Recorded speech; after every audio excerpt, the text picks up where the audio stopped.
12살 소녀가 가마에서 내렸습니다. 홀레복을 입고 있었지만 그 눈에는 눈물조차 없었습니다.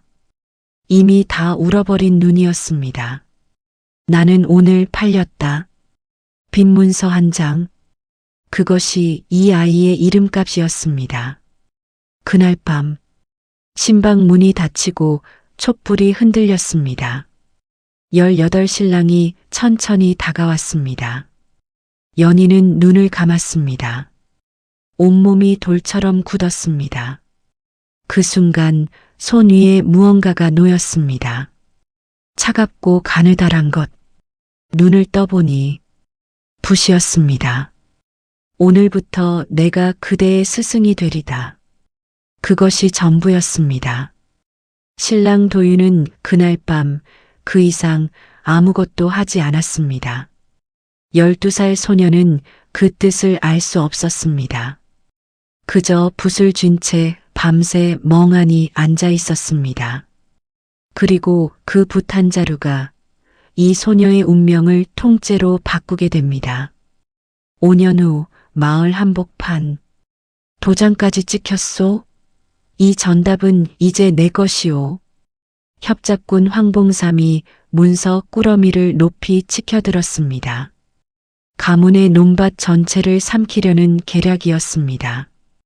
훈장도 고개를 저었습니다. 이방도 입을 다물었습니다. 시어머니 최 씨는 다리가 풀려 주저앉을 지경이었습니다. 바로 그때 사람들 사이를 조용히 가르고 한 여인이 걸어 나왔습니다. 17이 된 연이었습니다. 그 문서 제가 봐도 되겠습니까? 황봉삼이 코웃음을 쳤습니다. 아낙네가 문서를 읽겠다? 허허, 물러서시오. 연희는 대꾸 없이 문서를 받아들었습니다. 잠시 후 그녀의 손가락이 문서 한 줄을 짚었습니다. 날짜가 틀렸습니다.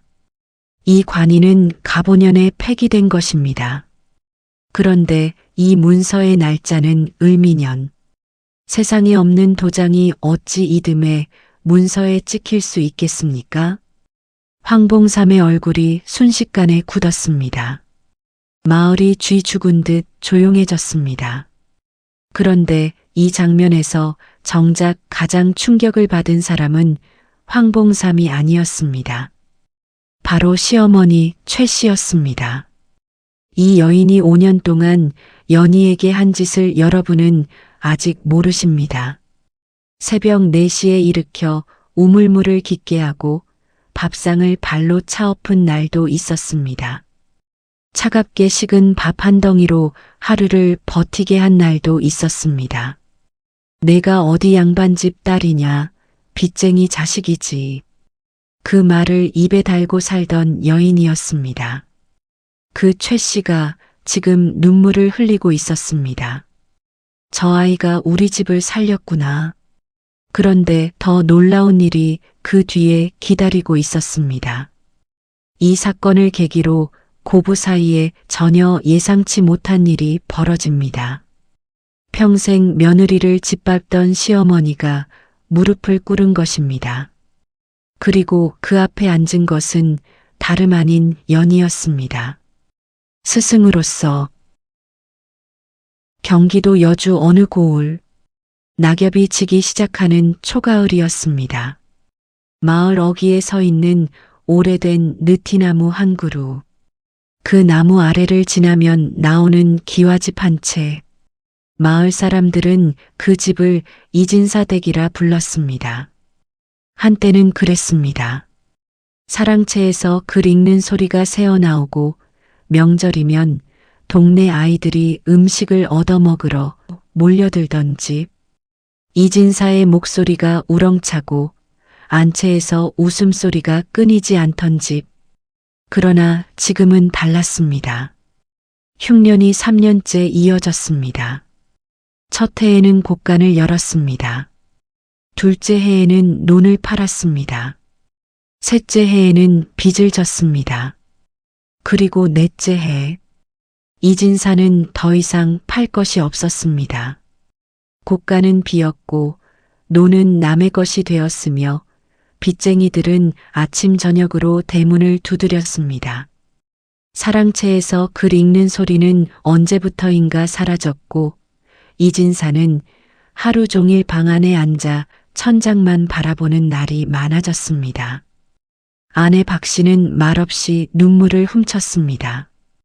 그리고 12살 연희는 그 모든 것을 눈으로 보며 자랐습니다.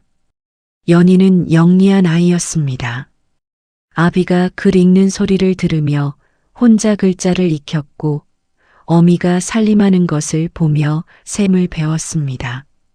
눈치가 빠르고 손이 부지런했으며 무엇보다 입이 무거웠습니다. 집안이 기울어가는 것을 알면서도 내색하지 않았습니다. 밥 한 그릇을 줄여 아비 앞에 내놓으면서도 배부른 척했습니다. 어미가 한숨을 쉬면 옆에 가만히 앉아 손을 잡아줬습니다. 그 나이에 이미 집안의 기둥이었습니다. 그러나 12살짜리 아이가 기둥이 되어야 하는 집은 이미 기울어도 한참 기울어진 집이었습니다. 그해 가을 마을에 소문이 돌았습니다. 장사치 도가의 아들 도윤이 혼처를 찾는다는 것이었습니다. 도가는 마을에서 제일 가는 부잣집이었습니다. 포목과 곡식을 취급하는 장사로 3대에 걸쳐 재산을 불려온 집안. 기와집은 이진사 댁의 10배여 논밭은 마을 전체의 절반이라는 말도 있었습니다. 그런데 문제가 하나 있었습니다. 아들 도윤이 선비 행세를 한다는 것이었습니다. 장사치 집안에서 태어났지만 글 공부에만 매달려 과거를 준비하는 탓에 마을 양반들이 혼사를 꺼린다는 소문이었습니다. 아무리 돈이 많아도 장사치는 장사치. 양반 가문에서 딸을 보낼 리 없다는 것이었습니다. 그 소문이 이진사의 귀에 들어간 것은 어느 저녁이었습니다. 이진사는 그날 밤 오래 앉아 있었습니다. 촛불 하나를 켜놓고 빈 문서들을 하나씩 펼쳐보았습니다. 숫자들이 눈에 들어오지 않았습니다. 아니, 들어왔지만 외면하고 싶었습니다. 못할 짓이다. 중얼거리고는 문서를 덮었습니다. 그리고 다시 펼쳤습니다. 그러나 이대로 가다가는 온 가족이 거리로 나앉는다. 덮고 펼치고 덮고 펼치고 그것을 밤새 반복했습니다. 날이 밝을 무렵 이진사는 붓을 들었습니다. 손이 떨렸습니다. 먹을 갈면서도 손이 멈추지를 않았습니다. 그러나 결국 썼습니다. 이연희, 딸의 이름 석자를. 도장을 찍는 순간 눈에서 눈물 한 방울이 문서 위로 떨어졌습니다. 이진사는 소매로 얼굴을 가렸습니다. 그리고 아무도 없는 방에서 소리 없이 오래 울었습니다. 연희가 그 사실을 안 것은 사흘 뒤였습니다. 어미 박씨가 방으로 불러앉히더니 한참 말을 잇지 못했습니다. 연희야, 예, 어머니, 너 시집을 가야 할 것 같다. 연희는 처음에 잘못 들은 줄 알았습니다. 시집이요? 제가요? 도가 댁 아들 도윤이라고 나이는 18이고 글도 읽고 심성이 나쁘지 않다고 하더구나. 어머니, 저는 아직 12살인데요. 어미는 대답하지 못했습니다. 손만 꼭 쥐었습니다. 그 손이 떨리고 있었습니다. 연희는 그제야 알았습니다. 이것은 혼사가 아니었습니다. 거래였습니다. 그날 밤 연희는 울었습니다. 소리를 죽이고 울었습니다. 이불 속에 얼굴을 파묻고 숨이 막히도록 울었습니다. 억울했습니다. 무서웠습니다. 그리고 무엇보다 서러웠습니다. 내가 무슨 잘못을 했다고. 나는 밥도 줄였고 말도 아꼈고 한 번도 불평하지 않았는데 왜 나인가? 그 물음에 답해주는 사람은 아무도 없었습니다. 어미도 아비도 이 세상도 혼례 날까지 사흘이 남아 있었습니다. 그 사흘 동안 연희는 더 이상 울지 않았습니다. 울 수 있는 눈물이 바닥났기 때문이 아니었습니다. 울어봤자 아무것도 바뀌지 않는다는 것을 알았기 때문이었습니다. 대신 연희는 눈을 떴습니다. 집안 구석구석을 눈에 담았습니다. 아비가 글을 읽던 사랑채, 어미가 밥을 짓던 부엌, 자신이 자라난 작은 방, 창호지 문에 비치던 아침 햇살의 모양, 이것들을 다시는 보지 못할 수도 있다는 것을 알았습니다. 그래서 보았습니다. 오래, 천천히. 혼례날 아침이 밝았습니다. 어미 박씨가 연지를 찍어주며 손이 떨렸습니다. 잘 살아야 한다. 연희는 고개를 끄덕였습니다. 잘 살아야 한다는 말이 무슨 뜻인지 알 수 없었습니다. 낯선 집에서, 낯선 사람들 틈에서 도대체 어떻게 잘 살 수 있다는 것인지. 그러나 어미는 더 이상 아무 말도 하지 않았습니다. 그저 딸의 뺨을 두 손으로 감싸고 오래 바라보았습니다. 그 눈에 눈물이 맺혔습니다. 연희는 그 눈물을 보지 않으려고 고개를 숙였습니다. 어미가 우는 것을 보면 자신도 무너질 것 같았으니까요. 가마문이 닫혔습니다. 어둡고 좁은 공간, 흔들리는 가마 안에서 연희는 숨을 참았습니다. 창문 너머로 멀어지는 집이 보였습니다. 대문이 작아졌습니다. 느티나무가 작아졌습니다. 초가지붕이 점점 작아지다가 사라졌습니다. 연희는 그 순간 한 가지를 다짐했습니다. 울지 않겠다. 어디서든 무슨 일이 있어도 절대 무너지지 않겠다. 12살 소녀의 다짐이었습니다. 너무 어린 나이에 너무 단단한 다짐이었습니다. 가마가 멈췄습니다. 문이 열렸습니다. 연희는 처음으로 도가 댁 대문을 바라보았습니다. 높고 무거운 대문이었습니다. 하인들이 줄지어 서 있었습니다. 마당은 넓었고 기와는 반듯했으며 집 전체에서 돈 냄새가 났습니다. 연희는 그 대문 앞에서 잠시 멈추었습니다. 저 문 안으로 들어가면 나는 이제 이진사의 딸이 아니다. 맞았습니다. 그러나 틀리기도 했습니다. 몸은 이 집에 왔지만 마음은 아직 아무도 가져가지 못했으니까요. 연희는 고개를 들었습니다. 그리고 걸었습니다. 혼례가 치러졌습니다. 연희는 기억이 잘 나지 않았습니다. 절을 했고 술을 마셨고 사람들이 웃었습니다. 그 모든 것이 안개처럼 흐릿했습니다. 다만 한 가지만은 또렷하게 기억했습니다. 신랑 도윤의 눈. 혼례 중에 딱 한 번 눈이 마주쳤는데 그 눈이 이상했습니다. 차갑지 않았습니다. 뜨겁지도 않았습니다. 그냥 조용했습니다. 마치 연희가 어떤 상태인지를 알고 있다는 듯 그 눈이 잠시 연희를 바라보다가 고개를 돌렸습니다. 이상한 사람이다. 연희는 그렇게 생각했습니다. 밤이 깊었습니다. 하객들이 떠나고 마당이 조용해지고 신방문이 닫혔습니다. 촛불 하나가 방 안을 가득 채웠습니다. 연희는 방 한가운데 앉아 있었습니다. 눈을 내리깔고 숨을 참고 몸을 굳힌 채로 발소리가 들렸습니다. 도윤이 다가왔습니다. 연희는 눈을 질끈 감았습니다. 온몸이 돌처럼 굳었습니다. 손끝이 떨렸습니다. 그리고 손 위에 무언가가 놓였습니다. 차갑고 가느다란 것. 연희는 천천히 눈을 떴습니다. 붓이었습니다. 도윤이 조용히 말했습니다. 오늘부터 내가 그대의 스승이 되리다. 그를 모르면 세상이 그대를 속일 것이요. 연희는 아무 말도 하지 못했습니다.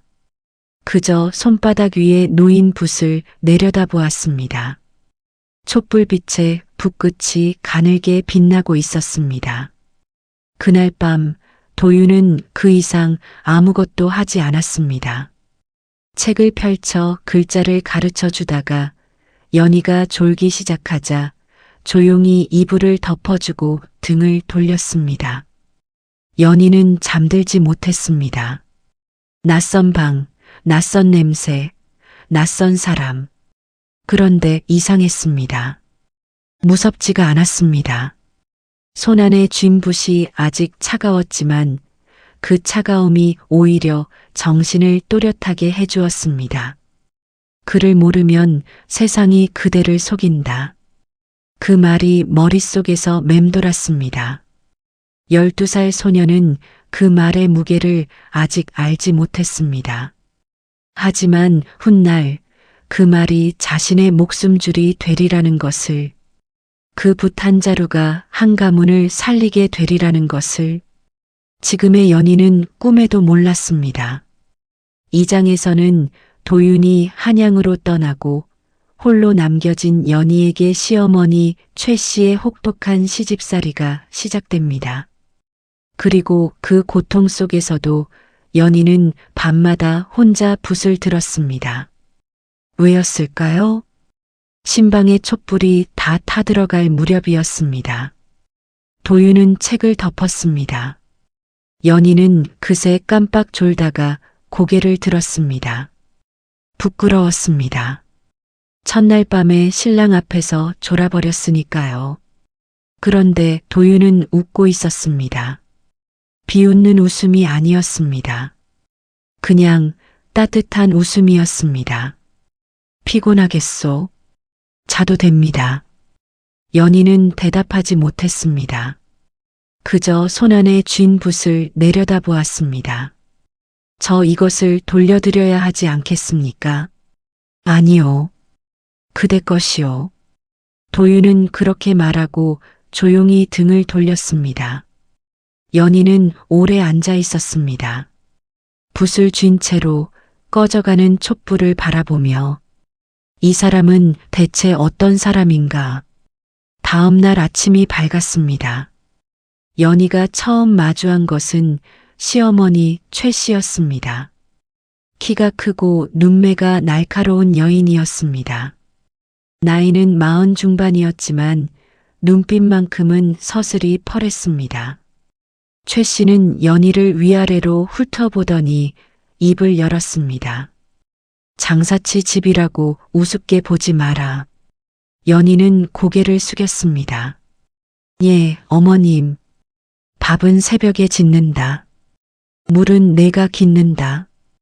빨래는 내가 한다. 이 집에서 공짜 밥은 없어. 예, 어머님. 최 씨는 코웃음을 쳤습니다. 예. 말은 잘하는군. 어디 두고 보자. 그리고 돌아섰습니다.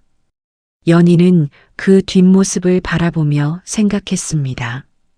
쉽지 않겠구나. 그러나 그때까지만 해도 몰랐습니다. 쉽지 않은 것이 아니라 견디기 힘든 것이 기다리고 있다는 것을. 도윤은 매일 밤 연희를 가르쳤습니다. 낮에는 시어머니 눈치를 봐야 했지만 밤만큼은 도윤이 책을 펼쳤습니다. 처음에는 천자문이었습니다. 하늘 천, 따지, 검을 현, 누를 황. 연희는 따라 읽었습니다. 서툴렀습니다. 혀가 잘 돌아가지 않았습니다. 도윤은 서두르지 않았습니다. 틀려도 됩니다. 오늘 틀린 것은 내일 고치면 돼요. 그 말이 연희에게는 이상하게 들렸습니다. 지금껏 연희의 주변에서 틀려도 된다고 말해준 사람은 아무도 없었으니까요. 열흘이 지났습니다. 연희는 천자문 첫 줄을 외웠습니다. 한 달이 지났습니다. 기본 글자를 알아볼 수 있게 되었습니다. 두 달이 지났습니다. 짧은 문장을 읽을 수 있었습니다. 도윤은 그 과정을 지켜보며 한 번도 재촉하지 않았습니다. 연희가 막히면 기다렸고 틀리면 다시 가르쳐 주었으며 잘하면 조용히 끄덕였습니다. 그대는 머리가 좋소? 어느 날 밤 도윤이 말했습니다. 연희는 고개를 저었습니다. 저는 그냥 잊어버리기 싫어서 외우는 것뿐입니다. 도윤이 웃었습니다. 그것이 바로 머리가 좋은 것이요. 그러던 어느 날 밤이었습니다. 연희가 글을 읽다가 고개를 들었습니다. 서방님, 말하시오. 서방님은 왜 저에게 글을 가르쳐 주십니까? 도윤은 잠시 붓을 내려놓았습니다. 그대가 이 집에서 살아가려면 무기가 필요하기 때문이요. 무기요? 돈도 무기고 힘도 무기지만 가장 오래가는 무기는 지식이요. 글을 아는 자는 속지 않소. 글을 아는 자는 스스로 판단할 수 있소. 연희는 그 말을 천천히 씹었습니다. 그러면 저를 살아남게 해주시려는 것입니까? 도윤이 연희를 바라보았습니다. 그대는 이미 살아남을 사람이요. 나는 그저 그 길을 조금 넓혀주고 싶을 뿐이요. 연희는 아무 말도 하지 못했습니다. 눈이 뜨거워졌습니다. 그러나 울지 않았습니다. 울면 도윤이 난처할 것 같아서 석 달이 지난 어느 저녁이었습니다. 도윤이 조용히 입을 열었습니다. 연희 씨, 드릴 말씀이 있소. 연희는 바느질하던 손을 멈추었습니다. 한양으로 가야 할 것 같소? 연희의 손이 굳었습니다. 과거 시험 말씀이십니까? 예. 이번이 마지막 기회요. 아버지께서도 더 이상은 기다리기 어렵다 하시니 침묵이 흘렀습니다. 연희는 바느질감을 내려놓고 물었습니다. 얼마나 걸립니까? 길면 5년, 짧으면 3년이요. 연희는 고개를 끄덕였습니다. 표정이 흔들리지 않았습니다. 그러시군요. 도윤은 그런 연희를 바라보다가 말했습니다. 두렵지 않소? 두렵습니다. 연희는 솔직하게 대답했습니다. 하지만 서방님이 과거를 보러 가시는 것과 제가 두려운 것은 별개의 일이 아닙니까?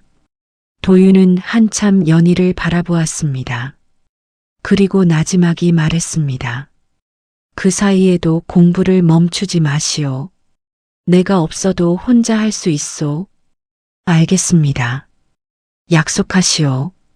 연희는 잠시 멈추었다가 고개를 들었습니다. 약속하겠습니다. 도윤이 떠나기 전날 밤이었습니다.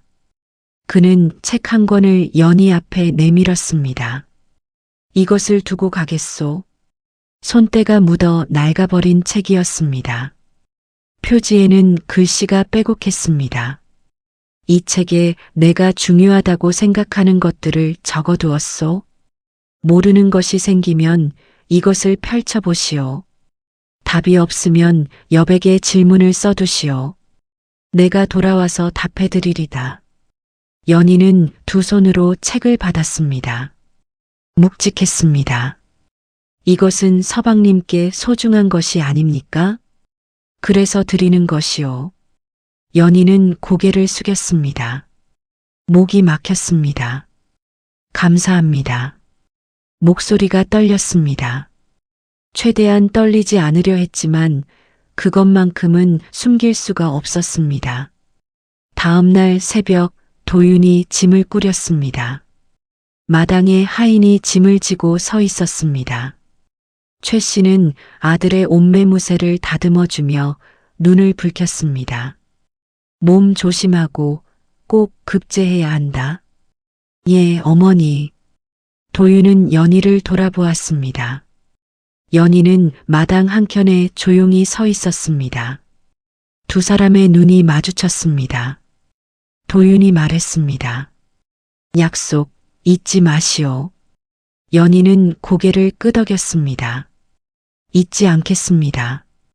그것이 전부였습니다. 도윤은 돌아섰습니다. 대문이 열리고 닫혔습니다. 발소리가 멀어졌습니다. 마당이 조용해졌습니다. 최 씨가 돌아서며 연희를 보았습니다. 눈에서 온기가 사라졌습니다. 뭘 멍하니 서 있느냐? 부엌에 불 떼야지. 연희는 고개를 숙이고 부엌으로 향했습니다. 아직 해가 뜨지 않은 새벽이었습니다. 혼자였습니다. 그러나 연희는 부엌 아궁이 앞에 쪼그려 앉아 불을 지피면서 생각했습니다. 약속했다. 공부를 멈추지 않겠다고. 불꽃이 타오르기 시작했습니다. 그날 밤부터 연희의 싸움이 시작되었습니다. 낮에는 시어머니의 구박을 견뎌야 했습니다. 새벽에 일어나 물을 깃고 밥을 짓고 빨래를 했습니다. 손이 트고 발이 부르텄습니다. 밥을 먹을 틈도 없는 날이 허다했습니다. 그러나 밤이 되면 달랐습니다. 모두가 잠든 뒤 연희는 촛불 하나를 켰습니다. 그리고 도윤이 두고 간 책을 펼쳤습니다. 손가락이 아팠습니다. 눈이 침침했습니다. 그래도 읽었습니다. 모르는 글자가 나오면 여백에 동그라미를 쳤습니다. 이해가 안 되는 구절이 나오면 그 옆에 작게 질문을 적었습니다. 이것은 무슨 뜻인가? 이 글자는 왜 이렇게 읽는가? 서방님이 돌아오면 물어봐야지. 그 생각이 연희를 버티게 했습니다. 보름이 지나고 한 달이 지났습니다. 연희는 혼자서 책 한 권을 다 읽었습니다. 다 이해하지는 못했습니다. 여백은 질문으로 빼곡했습니다. 그러나 다 읽었습니다. 처음으로 책 한 권을 혼자 힘으로. 연희는 책을 덮으며 생각했습니다. 서방님이 이것을 아시면 뭐라 하실까? 그리고 그 생각이 드는 순간 자신이 웃고 있다는 것을 깨달았습니다. 이 집에 온 이후로 처음으로 짓는 웃음이었습니다. 그날 이후 연희는 책장 여백에 날짜를 적기 시작했습니다. 오늘 읽은 것, 오늘 깨달은 것, 오늘 여전히 모르는 것. 그것이 연희만의 공부 방식이 되었습니다. 그리고 그 기록들이 훗날 뜻밖의 순간에 연희의 목숨줄이 됩니다. 아직은 아무도 몰랐습니다. 최 씨도 마을 사람들도 심지어 연희 자신도. 밤마다 촛불 아래 홀로 책을 읽는 이 어린 며느리가 머지않아 이 가문 전체를 구하게 될 것이라는 사실을. 3장에서는 시어머니 최 씨의 혹독한 시집살이가 본격적으로 시작됩니다. 새벽 4시 차가운 우물가에서 연희가 마주한 것은 단순한 고통이 아니었습니다. 그것은 연희를 완전히 무너뜨리려는 계획된 잔혹함이었습니다. 연희는 과연 버텨낼 수 있었을까요? 도윤이 떠난 다음 날 새벽이었습니다. 아직 하늘에 별이 떠 있었습니다. 연희야. 최 씨의 목소리가 방문 너머로 날아들었습니다. 연희는 눈을 떴습니다. 잠든 지 2시간이 채 되지 않았습니다. 밤새 책을 읽다가 겨우 눈을 붙인 참이었습니다. 물 길어야지. 언제까지 누워 있을 거냐? 연희는 이불을 걷고 일어났습니다. 밖으로 나오니 입김이 하얗게 피어올랐습니다. 늦가을이었습니다. 마당의 땅이 살짝 얼어 있었습니다. 우물은 대문 밖 50보 거리였습니다. 연희는 물동이를 들고 걸었습니다. 발이 시렸습니다. 버선 한 장이 전부였으니까요. 우물에서 물을 깃는데 손이 얼었습니다. 두레박줄을 잡아당기는데 손가락이 말을 듣지 않았습니다. 그래도 했습니다. 물동이를 이고 돌아오는데 무거웠습니다. 12살 아이가 이기에는 너무 무거운 물동이었습니다. 비틀거리면서도 쏟지 않으려 온몸에 힘을 주었습니다. 부엌 앞에 겨우 내려놓는 순간 최 씨가 팔짱을 끼고 서 있었습니다. 왜 이렇게 오래 걸리느냐? 죄송합니다, 어머님. 죄송은 어서 불 떼라. 연희는 고개를 숙이고 아궁이 앞에 쪼그려 앉았습니다. 손이 빨갛게 얼어 있었습니다. 불을 붙이려는데 손가락이 떨렸습니다. 그러나 최 씨 앞에서 떠는 모습을 보이고 싶지 않았습니다. 이를 악물고 부싯돌을 쳤습니다. 불꽃이 튀었습니다. 불이 붙었습니다. 그것이 시작이었습니다. 이후 연희의 하루는 새벽 4시에 시작되었습니다. 물 깃기, 불 떼기, 밥 짓기, 마당 쓸기, 빨래하기, 장보기, 저녁 짓기, 설거지하기.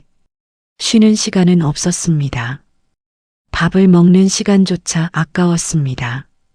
최 씨는 연희가 잠깐이라도 앉아 있으면 어김없이 일을 시켰습니다. 빈둥거리지 마라. 그 손 놀리지 말고. 양반집 딸이라고 다른 줄 아느냐. 처음에는 그 말이 날카롭게 꽂혔습니다. 그러나 열흘이 지나자 귀가 익었습니다.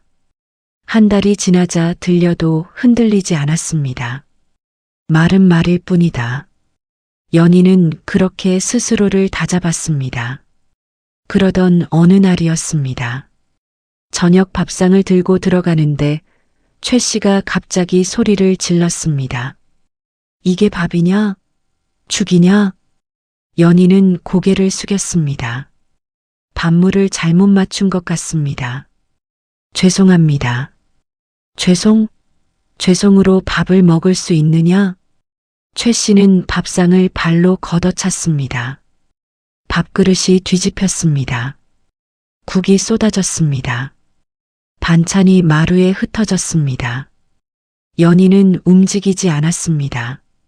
눈을 내리깔고 그 자리에 서 있었습니다. 울지 않겠다. 절대 울지 않겠다. 최 씨가 쏘아붙였습니다. 치워라. 그리고 다시 해와라. 연희는 고개를 끄덕이고 쪼그려 앉아 흩어진 밥상을 치웠습니다. 한 톨 한 톨 조용히. 눈물이 맺혔지만 흘리지 않았습니다. 부엌으로 돌아와 다시 불을 지피는데 그제야 손이 떨렸습니다. 분노였습니다. 억울함이었습니다. 연희는 아궁이 불을 바라보며 천천히 숨을 들이켰습니다. 이 집에서 살아남으려면 무기가 필요하다. 도윤의 말이 떠올랐습니다. 가장 오래가는 무기는 지식이다. 연희는 이를 악물었습니다. 그렇다. 지금 내가 할 수 있는 것은 공부뿐이다. 쓰러지지 않겠다. 무너지지 않겠다. 읽겠다. 오늘 밤도 읽겠다. 불꽃이 활활 타올랐습니다. 그날 밤 연희는 평소보다 1시간을 더 읽었습니다. 눈이 따가웠습니다. 몸이 무거웠습니다. 그래도 읽었습니다. 밥상을 걷어차인 날 연희는 가장 많은 것을 읽었습니다. 그것이 연희의 방식이었습니다. 쓰러질 것 같은 날일수록 더 단단해지는 것. 겨울이 왔습니다. 추위가 매서워졌습니다. 우물가에서 물을 깃다가 손이 동상에 걸렸습니다. 손가락이 퉁퉁 붓고 갈라졌습니다. 그래도 최 씨는 봐주지 않았습니다. 아프면 빨리 낫도록 해라. 그것이 전부였습니다. 연희는 부어오른 손으로 빨래를 했습니다. 차가운 물에 손을 담그면 통증이 왔습니다. 이를 악물고 했습니다. 밤에는 그 손으로 붓을 들었습니다. 처음에는 붓이 제대로 잡히지 않았습니다. 그러나 포기하지 않았습니다. 삐뚤빼뚤한 글씨라도 썼습니다. 쓰다 보니 조금씩 나아졌습니다. 그 무렵 연희에게 이상한 일이 생겼습니다. 어느 날 장을 보러 갔다가 시장 한켠에서 훈장 어른이 아이들을 가르치는 것을 보게 되었습니다. 훈장이 글자를 쓰며 말했습니다. 이것은 의로울 애자다. 의롭다는 것은 무엇이냐? 아이들이 우물쭈물했습니다. 연희는 발걸음을 멈추었습니다. 의롭다는 것은 옳음을 알면서도 두려움 없이 행하는 것. 도윤의 책에서 읽은 내용이었습니다. 그 순간 연희는 깨달았습니다. 자신이 알고 있다는 것을, 도윤에게 배운 것들이 자신 안에 쌓이고 있다는 것을, 그 깨달음이 연희의 등을 곧게 세워주었습니다. 봄이 왔습니다. 연희가 이 집에 온 지 넉 달이 지났습니다. 하루하루가 고되었지만 연희는 변해 있었습니다. 몸이 단단해졌습니다. 눈빛이 깊어졌습니다. 그리고 가장 크게 변한 것은 최 씨의 말에 더 이상 흔들리지 않는다는 것이었습니다. 최 씨는 그것을 알아챘습니다. 그리고 그것이 더 못마땅했습니다. 요즘 눈빛이 왜 그러냐? 무슨 말씀이십니까, 어머님? 건방지게 눈을 똑바로 들고 있잖아. 연희는 고개를 숙였습니다. 그러나 속으로는 생각했습니다. 눈을 내리깐다고 마음까지 낮아지는 것은 아닙니다. 그러던 어느 날 저녁이었습니다. 최 씨가 연희를 불렀습니다. 방 안으로 들어가니 최 씨가 무언가를 들고 있었습니다. 도윤이 두고 간 책이었습니다. 연희의 가슴이 철렁했습니다. 이게 뭐냐? 책이옵니다. 내가 눈이 멀었느냐? 책인 건 나도 안다. 누가 읽는 책이냐고. 연희는 잠시 망설였습니다. 그러나 거짓말은 하지 않기로 했습니다. 제가 읽는 책입니다. 최 씨의 눈이 가늘어졌습니다. 내가 이 책을 읽는다고? 예. 언제? 밤에 일이 끝난 후에 읽습니다. 최 씨는 한참 연희를 바라보았습니다. 그러다 코웃음을 쳤습니다. 아낙네가 책을 읽으면 뭐가 달라지느냐? 쓸데없는 짓 하지 마라. 그리고 책을 연희에게 던져주고 돌아섰습니다. 연희는 책을 받아 가슴에 꼭 안았습니다. 뺏기지 않은 것만으로도 다행이었습니다. 그날 밤 연희는 책을 열었습니다. 그리고 여백에 적었습니다. 오늘 어머님이 이 책을 보셨다. 뺏기지 않았다. 다행이다. 그리고 한 줄을 더 적었습니다. 서방님, 저는 잘 버티고 있습니다.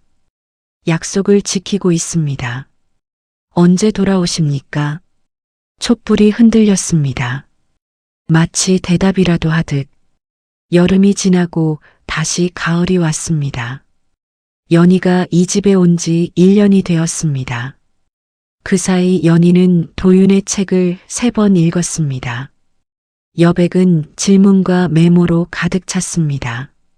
글씨는 처음보다 훨씬 단정해졌습니다. 어느 날 연희는 저작거리에서 우연히 고문서 한 장을 보게 되었습니다. 딱 문서였습니다. 연희는 그것을 읽었습니다. 읽을 수 있었습니다. 내용을 이해할 수 있었습니다. 심지어 문서 한 군데에서 날짜가 이상하다는 것도 느꼈습니다. 그러나 그때는 그냥 지나쳤습니다. 그 감각이 훗날 가문을 구하게 될 줄은 꿈에도 몰랐으니까요. 겨울이 다시 왔습니다. 도윤이 떠난 지 1년 반이 지났습니다. 최 씨의 구박은 여전했습니다. 아니, 어떤 날은 더 심해졌습니다. 그러나 연희는 달라졌습니다. 최 씨의 말이 예전처럼 아프지 않았습니다. 무뎌진 것이 아니었습니다. 단단해진 것이었습니다. 나무가 추운 겨울을 버티며 나이테를 만들듯 연희의 안에는 보이지 않는 나이테가 쌓이고 있었습니다. 그의 겨울 가장 추운 날 밤이었습니다. 촛불 하나가 흔들리는 부엌 한켠에서 연희는 책을 읽다가 문득 고개를 들었습니다. 창문 너머 하늘에 별이 가득했습니다. 한양에도 저 별이 보일까? 도윤도 저 별을 보고 있을까? 연희는 한참 별을 바라보다가 다시 책으로 눈을 내렸습니다. 그리고 여백에 적었습니다. 오늘 하늘에 별이 많다. 서방님도 보고 계시겠지. 저는 오늘도 읽었습니다. 붓을 내려놓고 촛불을 불었습니다. 어둠이 내려앉았습니다. 연희는 눈을 감았습니다. 내일 새벽 4시에 또 일어나야 했습니다. 물을 길어야 했습니다. 밥을 지어야 했습니다. 최 씨의 구박을 견뎌야 했습니다. 그래도 괜찮았습니다. 밤마다 책이 있었으니까요. 그리고 언젠가 돌아올 사람이 있었으니까요. 사장에서는 연희가 홀로 감당하기 어려운 사건이 터집니다. 교활한 협잡군 황봉삼이 가문의 문서를 들고 나타난 것입니다. 그리고 마을 사람 누구도 막지 못한 그 계략을 연희는 단 한 줄로 무너뜨립니다. 그 한 줄은 도대체 무엇이었을까요? 그것은 아무도 예상하지 못한 날 찾아왔습니다. 초여름이었습니다. 연희가 이 집에 온 지 2년이 조금 넘은 때였습니다. 장이 서는 날 마을 어귀가 평소보다 술렁거렸습니다. 연희는 장을 보다가 이상한 낌새를 느꼈습니다. 사람들이 무리를 지어 수군거리고 있었습니다. 도가 되기 큰일 났다더라. 누가 땅 문서를 들고 왔다는데. 그 황봉삼이라는 자 예전에도 이 마을 저 마을 다니며 사기를 쳤다고 하더만. 연희는 장바구니를 내려놓았습니다. 그리고 뛰었습니다. 집 앞에 사람들이 모여 있었습니다. 마당 한복판에 낯선 남자가 서 있었습니다. 나이는 50 언저리. 기름진 얼굴에 화려한 옷을 걸치고 있었습니다. 목소리는 크고 자신만만했습니다. 황봉삼이었습니다. 그의 손에는 두꺼운 문서 꾸러미가 들려 있었습니다. 도장까지 찍혔소? 이 문서가 증거요. 이 전답은 이제 내 것이오. 마을 사람들이 웅성거렸습니다. 최 씨는 마루 위에서 다리가 풀린 채 주저앉아 있었습니다. 얼굴이 하얗게 질려 있었습니다. 그런 리가 없어. 우리 영감이 그런 문서에 도장을 찍을 리가. 황봉삼이 비웃었습니다. 어르신, 직접 확인해 보시겠소? 여기 도장이 찍혀 있고 날짜도 있고 증인도 있소. 이것이 무효라면 관가에 가서 따지시든가. 최 씨는 글을 몰랐습니다. 문서를 들여다봐도 읽을 수가 없었습니다. 마을 훈장이 불려왔습니다. 훈장은 문서를 들여다보다가 고개를 저었습니다. 도장이 찍혀 있으니 이것을 무효라 하기가 쉽지 않습니다. 이방도 왔습니다. 이방 역시 문서를 보더니 고개를 갸웃거리면서도 입을 다물었습니다. 형식상으로는 문제가 없어 보입니다만 황봉삼이 으스댔습니다. 꺼 보시오. 훈장 어른도 이방 나리도 인정하시는 문서요. 어서 전답을 내놓으시오. 최 씨의 눈에서 눈물이 흘렀습니다. 이 전답은 3대에 걸쳐 일구어온 땅이었습니다.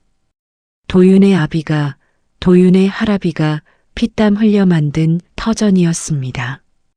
이것을 잃으면 집안의 기둥이 무너지는 것이었습니다. 바로 그때였습니다. 사람들 사이를 가르고 연희가 걸어 나왔습니다. 장바구니를 든 채였습니다. 숨이 차 있었습니다. 뛰어왔으니까요. 그러나 눈빛은 흔들리지 않았습니다. 그 문서 제가 봐도 되겠습니까? 황봉삼이 연희를 훑어보았습니다. 수수한 옷차림의 젊은 안악이었습니다. 코웃음이 나왔습니다. 안악내가 문서를 읽겠다? 허허, 물러서시오. 이것은 어른들 일이오. 최 씨가 연희를 바라보았습니다. 눈빛이 복잡했습니다. 평소에는 구박하던 며느리였지만 지금 이 순간은 지푸라기라도 잡고 싶었습니다. 연희야.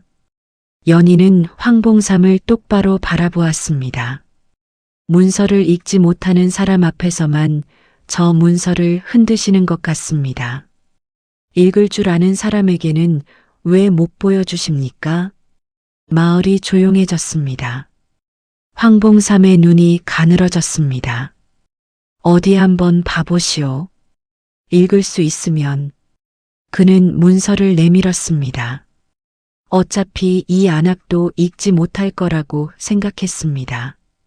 연희는 문서를 받아들었습니다. 첫 줄부터 천천히 읽어 내려갔습니다. 마을 사람들이 숨을 죽였습니다. 훈장이 눈을 크게 떴습니다. 저 안악이 정말 읽는 것인가? 연희의 눈이 문서를 훑었습니다. 내용은 그럴듯했습니다. 도윤의 아비 이름이 들어가 있었고 전답의 위치와 넓이가 정확히 적혀 있었습니다. 도장도 찍혀 있었습니다. 얼핏 보면 완벽한 문서였습니다. 그러나 연희의 눈이 멈췄습니다. 문서 하단 날짜가 적힌 부분이었습니다. 을미년 3월 초사흘. 그리고 도장. 연희는 도장을 자세히 들여다보았습니다. 가슴이 두근거렸습니다. 도윤의 책에서 읽은 내용이 스쳐 지나갔습니다. 관인에 관한 내용이었습니다. 조정에서 특정 해에 관인을 교체했다는 기록. 가보년에 폐기된 관인이 있었습니다. 지금 이 문서에 찍힌 도장은. 연희는 고개를 들었습니다. 목소리가 흔들리지 않았습니다. 날짜가 틀렸습니다. 황봉삼이 인상을 찌푸렸습니다. 무슨 소리요? 날짜가 거기 적혀 있지 않소? 적혀 있습니다. 을미년 3월 초사흘이라고. 그렇소. 을미년 3월 초사흘. 분명히. 그런데 이 도장은 가보년에 폐기된 관인입니다. 순간 황봉삼의 말이 끊겼습니다. 연희는 계속했습니다. 가보년에 폐기된 관인이 어찌 그 이듬해인 을미년 문서에 찍혀 있을 수 있겠습니까? 세상에 없는 도장이 어찌 살아있는 문서에 나타날 수 있겠습니까? 마을이 쥐 죽은 듯 조용해졌습니다. 황봉삼의 얼굴이 순식간에 굳었습니다. 식은땀이 이마를 타고 흘렀습니다. 훈장이 문서를 낚아채듯 다시 들여다보았습니다. 아, 이것이. 이방이 황봉삼을 날카롭게 바라보았습니다. 황봉삼, 이것을 어찌 해명하겠소? 황봉삼은 입을 열었다 닫았습니다. 변명이 나오지 않았습니다. 마을 사람들이 술렁거리기 시작했습니다. 위조 문서였구나. 저 안악이 알아챈 거야? 도가 된 며느리가. 황봉삼이 갑자기 버럭 소리를 질렀습니다. 어디서 배운 안악이 감히. 이 문서는 분명히. 연희는 흔들리지 않았습니다. 분명히 위조입니다.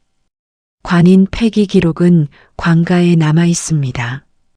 지금 당장 확인하러 가시겠습니까? 황봉삼의 눈이 흔들렸습니다.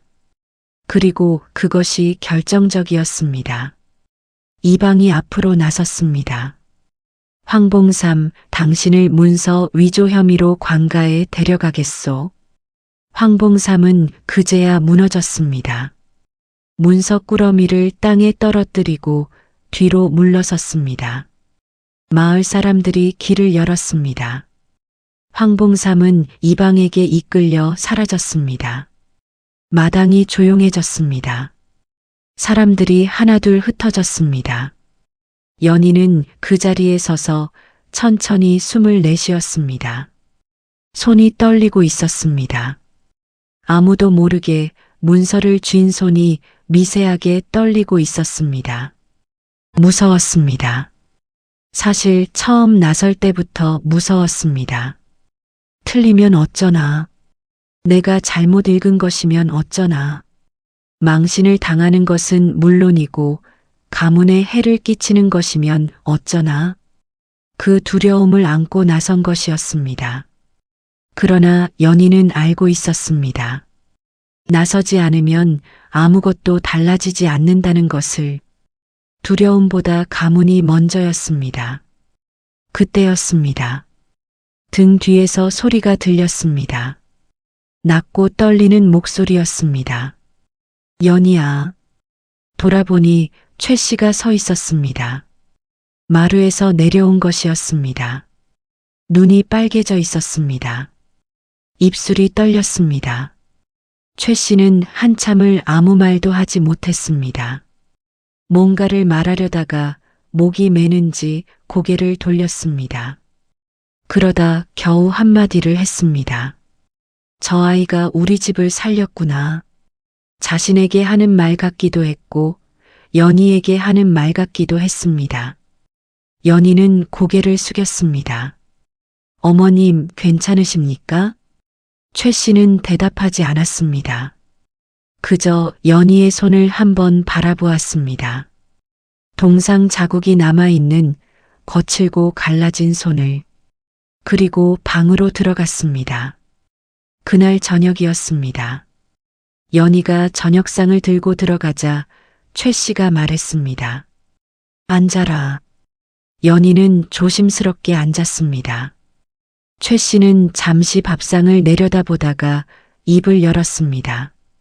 오늘 수고했다. 연희는 눈을 들었습니다. 이 집에 온 이후로 최 씨에게서 처음 듣는 말이었습니다.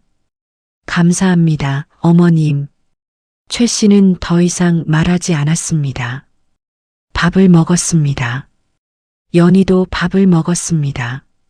말은 없었습니다. 그러나 그 밥상 위의 침묵은 예전의 침묵과 달랐습니다. 차갑지 않았습니다. 그날 밤 연희는 책을 펼쳤습니다.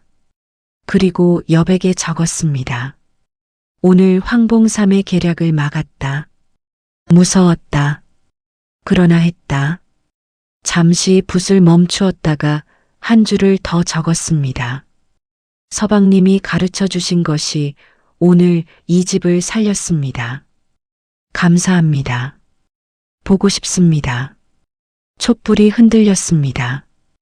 연희는 촛불을 바라보다가 천천히 눈을 감았습니다. 이제 알겠습니다. 서방님이 왜 붓을 건네주셨는지. 그를 아는 자는 세상에 속지 않는다고 하셨는데 오늘 그 말이 무엇인지를 온몸으로 알았습니다. 그리고 연희는 그날 이후 달라졌습니다. 공부에 이유가 생긴 것이었습니다. 막연하게 약속을 지키는 것이 아니었습니다.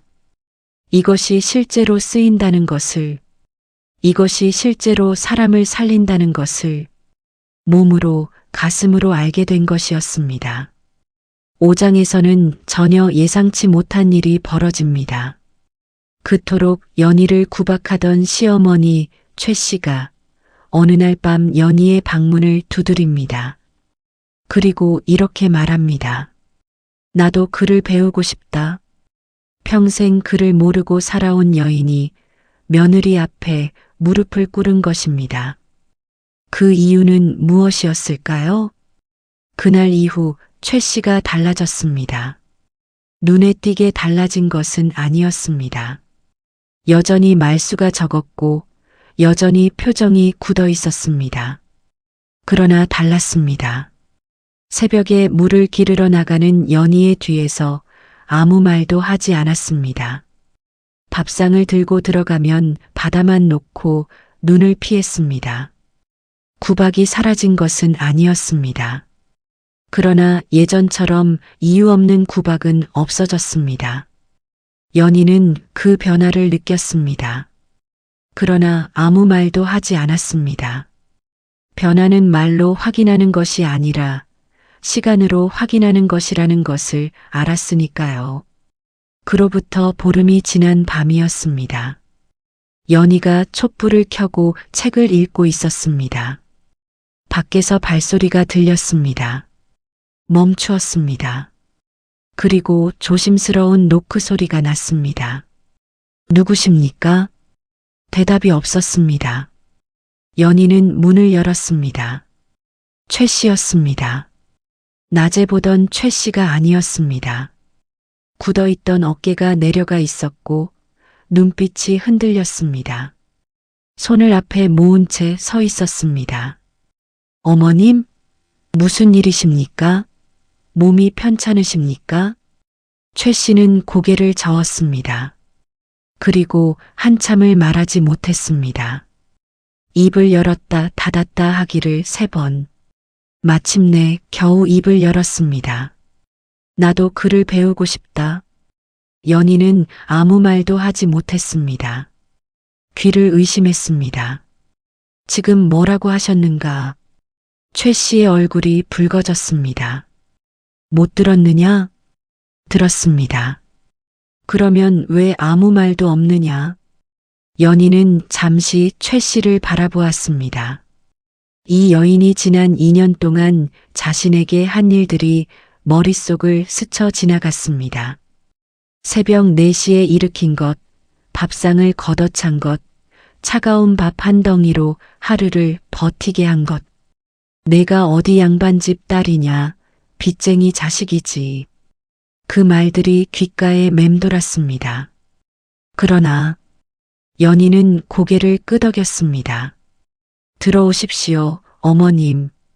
최 씨가 방 안으로 들어왔습니다. 연희 앞에 앉았습니다. 그 모습이 어색하고 낯설었습니다. 이 집에 온 이후로 연희는 항상 최 씨 앞에 앉았습니다. 고개를 숙이고 말을 받아치고 구박을 견뎌냈습니다. 그런데 지금은 거꾸로였습니다. 최 씨가 연희 앞에 앉아 있었습니다. 세상이 이렇게도 뒤집히는 것이구나. 연희는 속으로 생각했습니다. 그러나 티를 내지 않았습니다. 조용히 책을 펼쳤습니다. 천자문부터 시작하겠습니다. 하늘 천 따지. 잠깐. 최 씨가 말했습니다. 연희가 고개를 들었습니다. 최 씨는 시선을 내리깔고 있었습니다. 나는 왜 글을 배우고 싶은지 알겠느냐? 연희는 대답하지 않고 기다렸습니다. 최 씨가 천천히 입을 열었습니다. 황봉삼 그놈이 문서를 들고 왔을 때 나는 아무것도 할 수 없었다. 문서를 봐도 읽을 수가 없었다. 훈장 어른도 이방나리도 어쩌지 못하는데. 그런데 너는 읽었다. 17짜리 안하기, 아무도 보지 못한 것을 봤다. 최 씨의 목소리가 낮아졌습니다. 나는 그 순간 처음 알았다. 글을 모른다는 것이 얼마나 무서운 일인지. 평생을 이 집 안주인으로 살았는데 정작 내 집 문서 하나를 지키지 못할 뻔했다. 글을 몰랐기 때문에. 연희는 말없이 들었습니다. 최 씨가 고개를 들었습니다. 눈이 빨개져 있었습니다. 창피하다. 이 나이에 며느리한테 배운다는 것이. 그러나 더 창피한 것은 모르면서 아는 척 사는 것이다. 그래서 왔다. 연희는 한참 최 씨를 바라보았습니다. 이 여인이 지금 얼마나 큰 용기를 낸 것인지 알 것 같았습니다. 평생 안주인으로 살아온 여인이 며느리 앞에 무릎을 꿇는 것, 그것은 단순한 부탁이 아니었습니다. 자존심을 내려놓는 일이었습니다. 연희는 고개를 끄덕였습니다.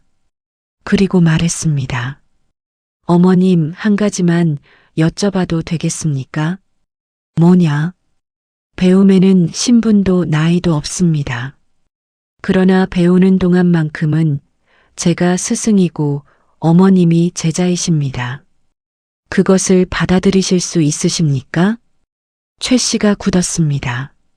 잠시 침묵이 흘렀습니다. 연희는 기다렸습니다. 도망치지도 서두르지도 않고, 그러자 최 씨가 천천히 고개를 끄덕였습니다. 그렇게 하겠다. 연희는 그제야 미소를 지었습니다. 이 집에 온 이후로 처음으로 최 씨 앞에서 짓는 웃음이었습니다. 그럼 시작하겠습니다. 하늘천, 하늘천. 그날부터 밤마다 두 사람이 함께 앉았습니다. 스승은 연희였습니다. 제자는 최 씨였습니다.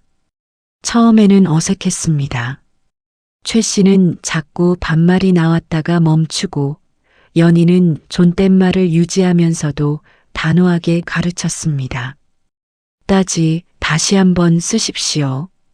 이렇게 하면 되느냐? 획이 틀렸습니다. 이쪽에서 이쪽으로 그어야 합니다.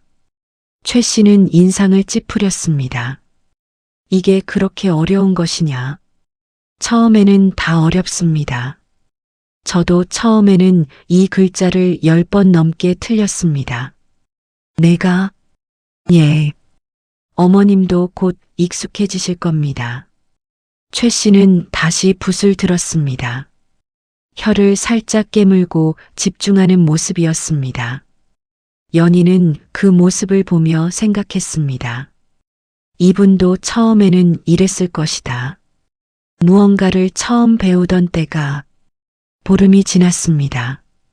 최 씨는 천자문 첫 줄을 외웠습니다. 한 달이 지났습니다. 기본 글자를 알아볼 수 있게 되었습니다. 연희가 그랬던 것처럼. 그리고 이상한 일이 생겼습니다. 글을 배우면서 최 씨가 변하기 시작했습니다. 처음에는 아주 조금씩이었습니다. 아침에 연희를 부를 때 목소리가 조금 부드러워졌습니다. 밥상 앞에서 한마디를 더하기 시작했습니다. 오늘 국이 맛있구나. 연희는 그 말에 눈을 들었습니다. 감사합니다, 어머님. 짧은 대화였습니다. 그러나 예전에는 없던 대화였습니다. 2달이 지난 어느 날이었습니다. 최 씨가 글을 쓰다가 고개를 들었습니다. 연희야. 예, 어머님. 너는 이 집에 온 것이 원망스럽지 않느냐? 연희는 붓을 내려놓았습니다. 솔직하게 대답할까? 적당히 넘어갈까? 잠시 생각했습니다. 그리고 솔직하게 대답하기로 했습니다.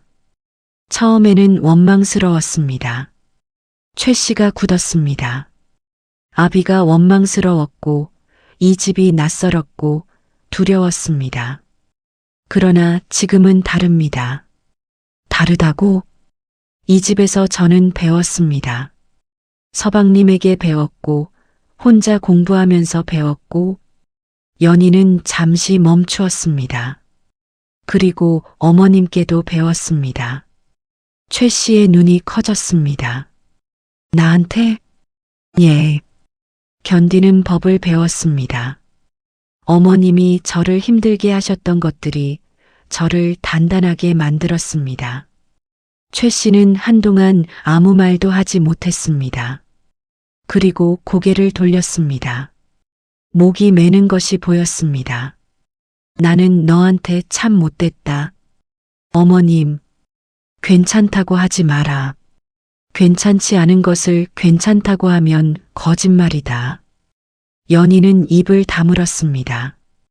최 씨가 계속했습니다. 나는 내가 양반집 딸이라는 것이 못마땅했다. 우리 집은 장사치 집이고 도윤이 선비 행세한다고 마을 사람들이 뒤에서 수군거리는데 거기다 며느리가 양반집 딸이면 더 무시당할 것 같았다. 그래서 먼저 누르려 했다. 내가 길을 못 펴게 못난 짓이었다. 연희는 그 말을 들으며 가슴 한켠이 풀리는 것을 느꼈습니다. 2년 넘게 맺혀있던 무언가가 어머님, 왜? 저도 사실 어머님을 이해하지 못했습니다. 왜 그리 하시는지, 무엇이 그리 힘드신지, 이제는 압니까? 조금은 압니다. 다는 모르지만, 최 씨가 픽 웃었습니다. 처음 보는 웃음이었습니다. 쓴 웃음이었지만, 그래도 웃음이었습니다. 다 안다고 하면 거짓말이지. 예. 솔직한 것은 여전하구나. 두 사람은 처음으로 함께 웃었습니다. 그날 이후 고부 사이가 달라졌습니다. 드라마처럼 갑자기 달라진 것은 아니었습니다. 여전히 최 씨는 엄했고 연희는 조심스러웠습니다. 그러나 그 안에 따뜻함이 생겼습니다. 최 씨는 글을 배우면서 마을 사람들 앞에서 달라졌습니다. 시장에서 물건을 살 때 직접 가격을 확인했습니다. 편지가 오면 남에게 읽어달라고 하지 않았습니다. 내가 읽겠다. 그 한마디를 할 때 최 씨의 목소리에는 무언가가 담겨 있었습니다. 자존심이었습니다. 그러나 예전의 자존심과는 달랐습니다. 예전의 자존심이 남을 누르는 것이었다면 지금의 자존심은 스스로를 세우는 것이었습니다. 연희는 그 변화를 지켜보며 생각했습니다. 서방님이 내게 해준 것을 나는 어머님께 하고 있구나. 배움은 이렇게 전해지는 것이구나. 그리고 연희는 그날 밤 책 여백에 적었습니다. 오늘 어머님이 처음으로 편지를 혼자 읽으셨다. 다 읽고 나서 아무 말씀도 안 하셨지만 어깨가 조금 올라가 있으셨다. 잠시 붓을 멈추었다가 한 줄을 더 적었습니다. 서방님, 어머님이 글을 배우고 계십니다. 서방님이 들으시면 놀라시겠지요. 저도 놀랐으니까요. 이제 집안이 조금 따뜻해졌습니다. 빨리 오십시오. 촛불이 흔들렸습니다. 바람이 불었습니다. 연희는 창문 너머 하늘을 바라보았습니다. 별이 맑게 빛나고 있었습니다. 얼마나 더 기다려야 하는 것인가. 도윤이 떠난 지 3년이 되어 가고 있었습니다. 육장에서는 도윤이 드디어 소식을 전해옵니다. 그런데 그 소식이 기쁜 소식만은 아니었습니다. 과거 시험에서 낙방했다는 것이었습니다. 연희는 그 편지를 읽으며 어떤 표정을 지었을까요? 그리고 연희가 도윤에게 보낸 답장에는 무슨 말이 담겨 있었을까요? 그것은 가을 초입이었습니다. 도윤이 떠난 지 3년하고도 2달이 지난 때였습니다. 연희는 그날도 아침 일찍 일어나 마당을 쓸고 있었습니다. 빗자루가 마당을 가르는 소리만 조용히 울렸습니다. 그때 대문 밖에서 인기척이 났습니다. 편지를 가져온 심부름꾼이었습니다. 도가 댁 맞습니까? 한양에서 온 서찰이요. 연희의 손이 멈추었습니다. 편지를 받아든 순간 가슴이 뛰었습니다. 도윤의 글씨였습니다. 3년 만에 받아보는 글씨였습니다. 연희는 편지를 가슴에 꼭 안았습니다. 그리고 최 씨에게 먼저 가져갔습니다. 어머님, 서방님께서 서찰을 보내셨습니다. 최 씨의 눈이 반짝였습니다. 어디 보자. 최 씨가 편지를 받아들었습니다. 그리고 천천히 읽기 시작했습니다. 혼자서 3달 전이었다면 불가능한 일이었습니다. 연희는 그 모습을 조용히 지켜보았습니다. 최 씨가 읽어 내려가다가 표정이 굳었습니다. 이것이 무슨 말이냐? 최 씨가 편지를 연희에게 내밀었습니다. 연희는 편지를 받아 읽었습니다. 도윤의 글씨는 여전히 단정했습니다. 그러나 내용은 달랐습니다. 어머니, 연희 씨, 부끄러운 소식을 전합니다. 이번 과거에서 낙방하였습니다. 준비가 부족했던 탓이오니 달리 변명할 말이 없습니다. 심려를 끼쳐 죄송합니다. 다음을 기약하겠습니다. 그것이 전부였습니다. 짧은 편지였습니다. 그 짧음이 오히려 더 많은 것을 말해주고 있었습니다. 최 씨가 자리에서 일어났습니다. 방으로 들어가 문을 닫았습니다. 연희는 마당에 홀로 남았습니다. 편지를 손에 든 채로 3년을 기다렸습니다. 새벽마다 물을 길었고 시어머니의 구박을 견뎠고 밤마다 혼자 촛불을 켰습니다. 그 모든 시간의 끝에 돌아온 소식이 이것이었습니다. 낙방. 연희는 하늘을 바라보았습니다. 구름이 느리게 흘러갔습니다. 어떤 기분일까? 3년을 공부했는데 낙방한 그 사람은 지금 어떤 기분으로 이 편지를 썼을까? 그날 밤 연희는 오래 앉아 있었습니다. 도윤에게 답장을 써야 했습니다. 붓을 들었다가 내려놓기를 여러 번 했습니다. 무슨 말을 써야 할지 몰랐습니다. 위로를 써야 할까요? 괜찮다고 써야 할까요? 빨리 돌아오라고 써야 할까요? 그러나 그 어느 것도 맞지 않는 것 같았습니다. 연희는 촛불을 바라보다가 문득 도윤이 했던 말을 떠올렸습니다. 그를 아는 자는 세상에 속지 않소. 그리고 또 다른 말. 오늘 틀린 것은 내일 고치면 됩니다. 연희는 붓을 들었습니다. 연희가 쓴 답장은 이러했습니다. 서방님께 편지 잘 받았습니다. 3년 만에 받는 글씨라 손이 떨렸습니다. 낙방하셨다는 소식에 어머님께서 방에 들어가 문을 닫으셨습니다.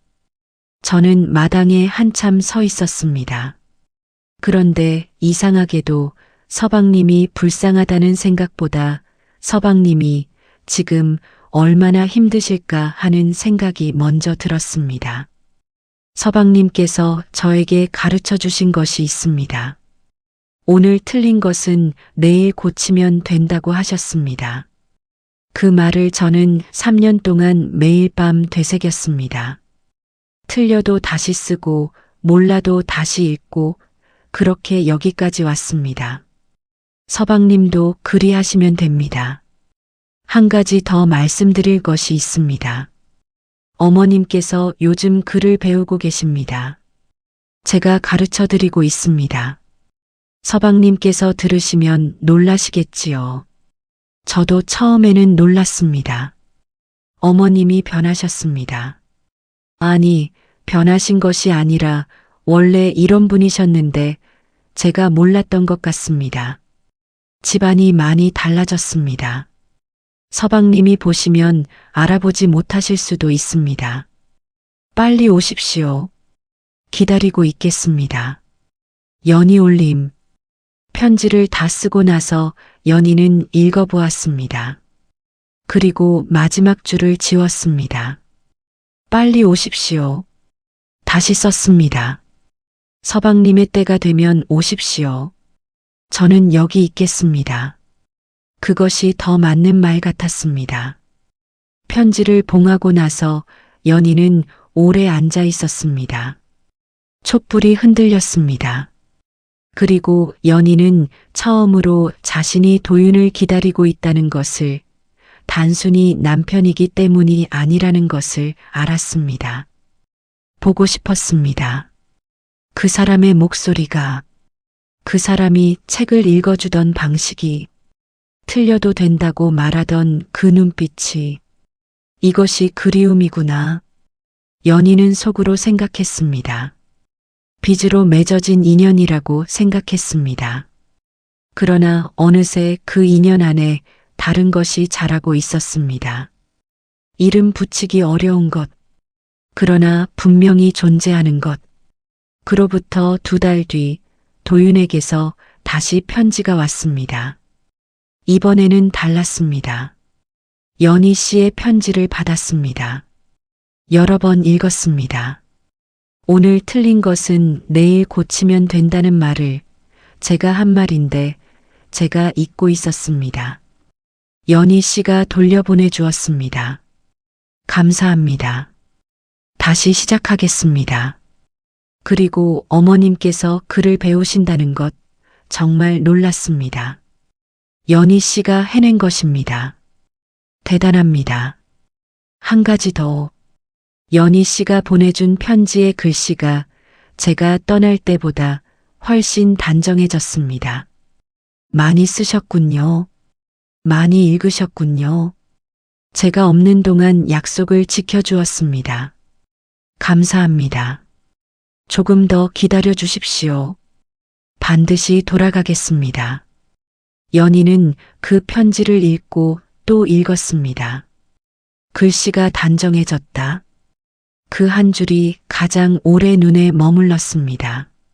3년 동안 밤마다 촛불 아래서 혼자 쓴 글씨, 동상 걸린 손으로 눈이 침침해지도록 쓴 글씨, 그것을 도윤이 알아봐 주었습니다. 연희는 편지를 접어 가슴에 안았습니다.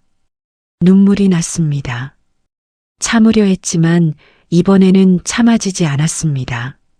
소리 없이 한참을 울었습니다. 기쁨인지 슬픔인지 알 수 없는 눈물이었습니다. 그날 밤 연희는 책 여백에 적었습니다. 오늘 서방님의 편지를 받았다. 내 글씨가 단정해졌다고 하셨다.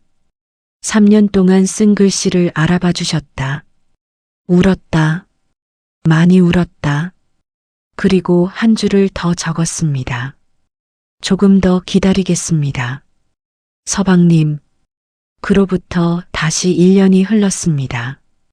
연희가 이 집에 온 지 어느새 4년이 되었습니다. 최 씨는 이제 혼자서 짧은 편지를 쓸 수 있었습니다. 장에서 물건을 살 때 흥정 문서를 직접 읽었습니다. 마을 사람들이 수군거렸습니다. 도가 댁 마님이 글을 깨쳤다더라. 누구한테 배웠대? 며느리한테 배웠다고. 세상에. 최 씨는 그 수군거림을 들으면서도 고개를 꼿꼿이 들고 걸었습니다. 창피하지 않았습니다. 오히려 당당했습니다. 연희는 그 모습을 보며 생각했습니다. 배움이란 이런 것이구나. 사람을 이렇게 바꾸는 것이구나. 서방님이 내게 해준 것이 이것이었구나. 4년이 지난 어느 봄날이었습니다. 연희는 마당에서 빨래를 널다가 문득 멈추었습니다. 하늘이 맑았습니다.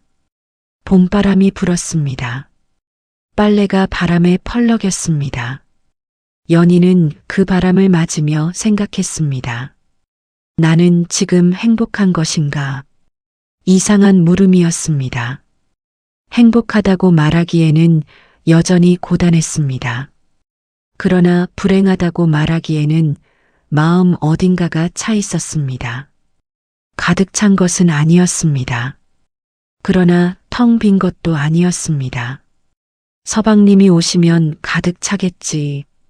연희는 그렇게 생각하고 다시 빨래를 널었습니다. 7장에서는 드디어 도윤이 돌아옵니다. 장원급제의 홍패를 들고. 그런데 연희는 그 소식을 듣고도 한동안 아무 말도 하지 않았습니다. 마당 한복판에 서서 하늘만 바라보았습니다. 기쁨이었을까요? 두려움이었을까요? 아니면 그 오랜 기다림이 끝났다는 것이 실감나지 않았던 것일까요? 그것은 아무도 예상하지 못한 날 찾아왔습니다. 봄이었습니다. 연희가 이 집에 온 지 5해가 되던 해의 봄이었습니다. 마당에 살구꽃이 피기 시작하던 날이었습니다. 연희는 그날도 아침 일찍 마당을 쓸고 있었습니다. 빗자루가 마당을 가르는 소리, 바람에 꽃잎이 지는 소리, 그 두 소리만이 고요한 마당을 채우고 있었습니다. 그때 대문 밖에서 인기척이 났습니다. 처음에는 심부름꾼인 줄 알았습니다.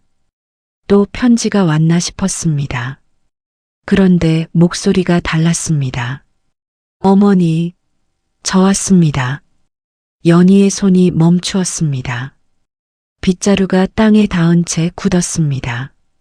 그 목소리를, 5년 만에 듣는 그 목소리를 잊은 줄 알았는데 조금도 잊지 않고 있었습니다. 대문이 열렸습니다.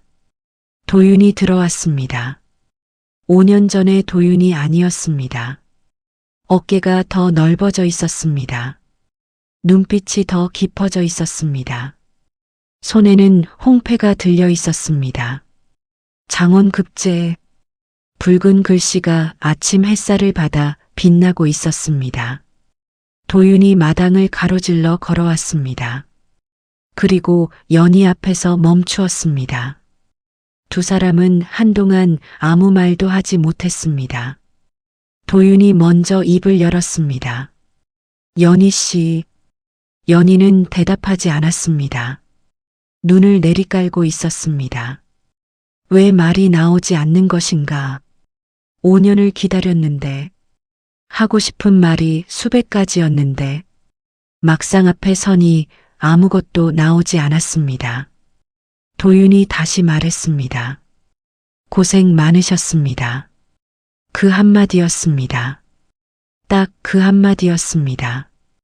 연희의 눈에서 눈물이 났습니다. 참으려 했습니다. 참았습니다. 그러나 두 번째 눈물은 참아지지 않았습니다. 연희는 고개를 돌렸습니다. 어서 어머님께 인사드리십시오. 목소리가 떨렸습니다. 도윤은 잠시 연희의 옆 얼굴을 바라보다가 고개를 끄덕였습니다. 예. 최 씨가 안채에서 뛰어나왔습니다. 아들의 모습을 보는 순간 그 자리에 굳었습니다. 홍패를 보는 순간 그 자리에서 주저앉았습니다. 도윤아, 어머니. 도윤이 어머니 앞에 무릎을 꿇었습니다. 최 씨는 아들의 얼굴을 두 손으로 감싸 쥐었습니다. 고생했다. 정말 고생했다. 도윤이 고개를 숙였습니다. 어머니도 고생하셨습니다. 최 씨는 아들의 머리를 쓰다듬으며 한참을 울었습니다. 연희는 그 모습을 마당 한켠에서 지켜보았습니다. 빗자루를 아직 손에 들고 있었습니다. 그날은 오랜만에 집안이 환했습니다. 이웃 사람들이 찾아왔습니다. 마을 어른들이 찾아왔습니다. 장원급제 소식은 하루 만에 마을 전체에 퍼졌습니다. 장사치 집 아들이 장원급제를 했다고? 그것도 이번 과거에서 수석이라더라. 도가댁이 이제 진짜 양반 집안이 되는 것이냐? 마을이 들썩였습니다. 최 씨는 손님을 맞으며 처음으로 오랫동안 웃었습니다.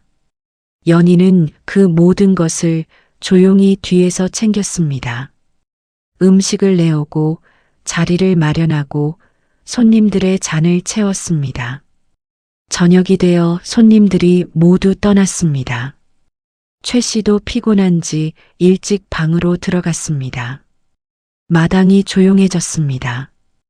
연희가 빈 그릇을 치우고 있는데 도윤이 나왔습니다. 연희 씨. 연희는 손을 멈추지 않았습니다. 예. 잠깐 이야기를 나눌 수 있겠습니까? 지금 치워야 할 것이 있습니다. 제가 돕겠습니다. 연희는 고개를 들었습니다. 도윤이 소매를 걷어붙이고 있었습니다.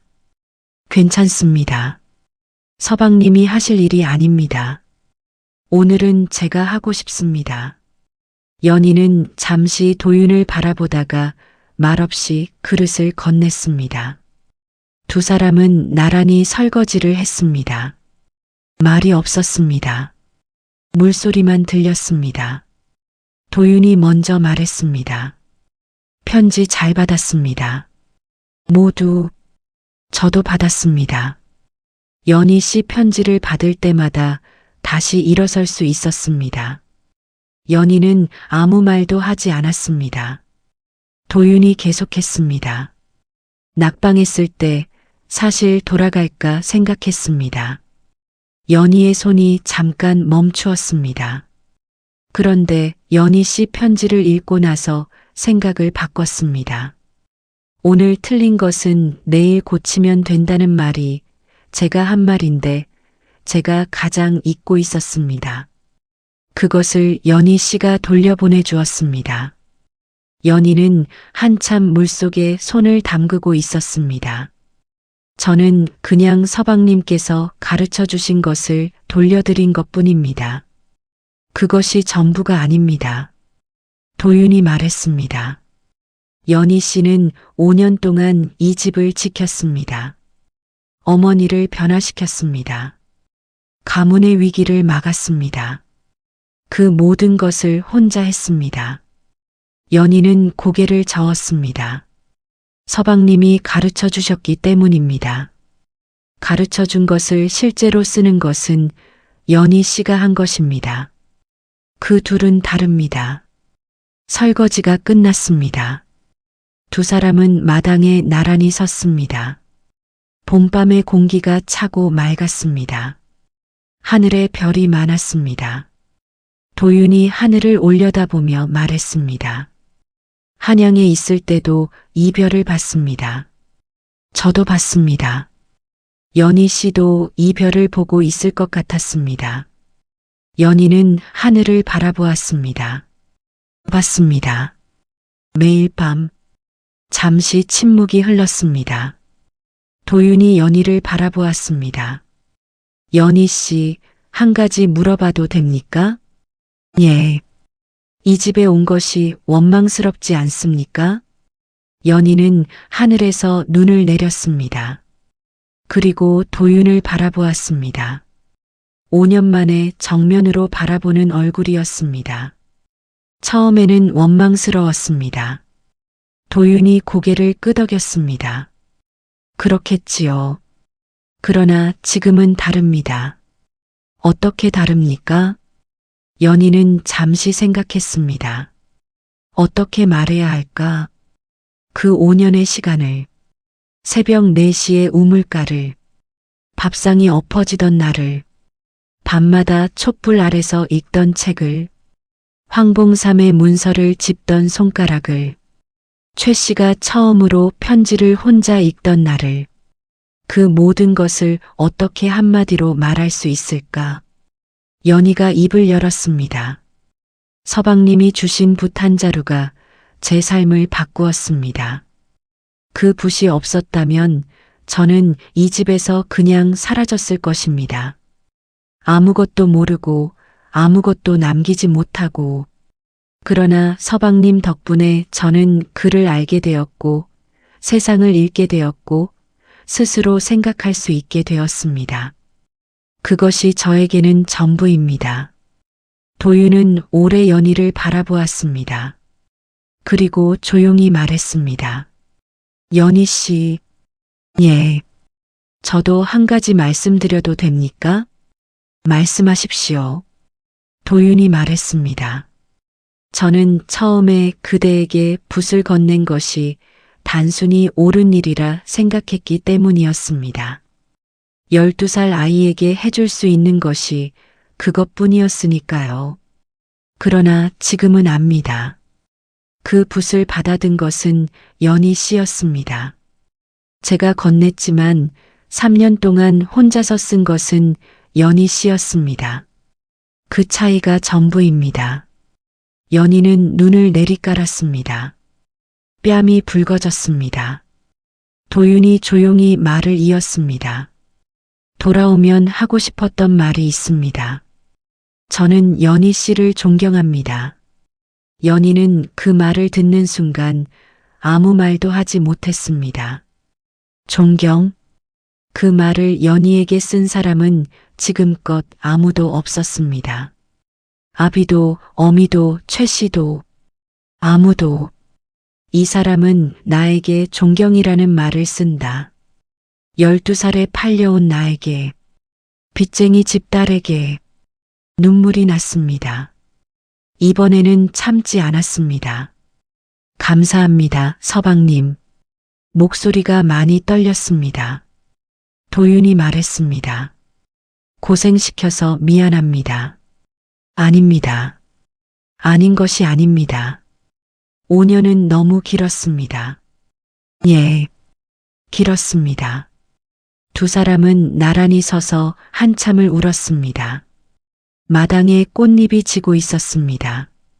그날 밤 연희는 책을 펼쳤습니다. 마지막 여백에 적었습니다. 오늘 서방님이 돌아오셨다. 장원급제로. 서방님이 나를 존경한다고 하셨다. 나는 오늘 처음으로 이 집에 온 것이 원망스럽지 않다고 진심으로 생각했다. 붓을 내려놓았습니다. 그리고 책을 덮었습니다. 더 이상 여백에 쓸 것이 없었습니다. 도윤이 돌아왔으니까요. 이제 여백이 아닌 직접 말할 수 있으니까요. 8장에서는 빚으로 맺어진 인연이 완성됩니다. 도윤과 연희 두 사람이 진정한 부부로 서는 이야기. 그리고 연희전이 우리에게 남기는 마지막 말. 배움이란 무엇인가? 사랑이란 무엇인가? 사람이란 무엇인가? 그 모든 물음의 답이 8장에 있습니다. 도윤이 돌아온 지 사흘이 지났습니다. 집안은 여전히 들떠 있었습니다. 마을 사람들의 방문이 이어졌고 최 씨는 매일 손님을 맞았습니다. 도윤은 그 모든 것을 조용히 치르면서도 눈이 자꾸 한 곳으로 갔습니다. 연희였습니다. 연희는 5년 전과 달랐습니다. 12살 소녀가 아니었습니다. 17 여인이었습니다. 그러나 달라진 것은 나이만이 아니었습니다. 눈빛이 달랐습니다. 걸음걸이가 달랐습니다. 무언가를 말하기 전에 한 번 생각하는 그 습관이, 누군가 어려움에 처했을 때 먼저 나서는 그 태도가 5년 전에는 없던 것들이었습니다. 이 사람이 이렇게 되었구나. 도윤은 그 생각을 하면서 가슴 한켠이 뜨거워지는 것을 느꼈습니다. 사흘째 저녁이었습니다. 손님들이 모두 돌아가고 마당이 조용해졌습니다.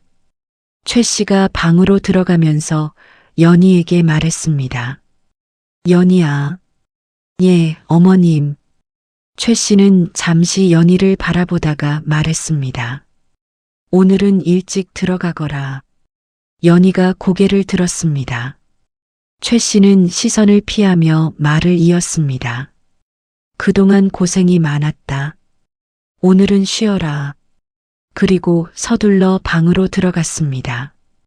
연희는 그 뒷모습을 바라보며 입가에 미소가 번지는 것을 느꼈습니다. 연희가 방으로 들어가자 도윤이 이미 와 있었습니다.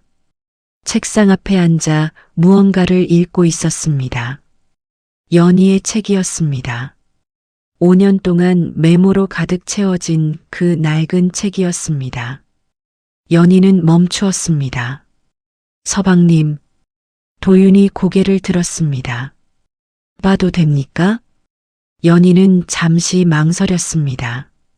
그 책에는 모든 것이 담겨 있었습니다. 시어머니에게 구박받던 날의 기록이 있었습니다. 황봉삼을 막아낸 날의 기록이 있었습니다. 도윤의 낙방 소식을 들었을 때 혼자 마당에 서 있었다는 기록도 있었습니다. 그리고 서방님 보고 싶습니다. 그 말도 있었습니다. 연희는 고개를 끄덕였습니다. 보십시오. 도윤은 천천히 책장을 넘겼습니다.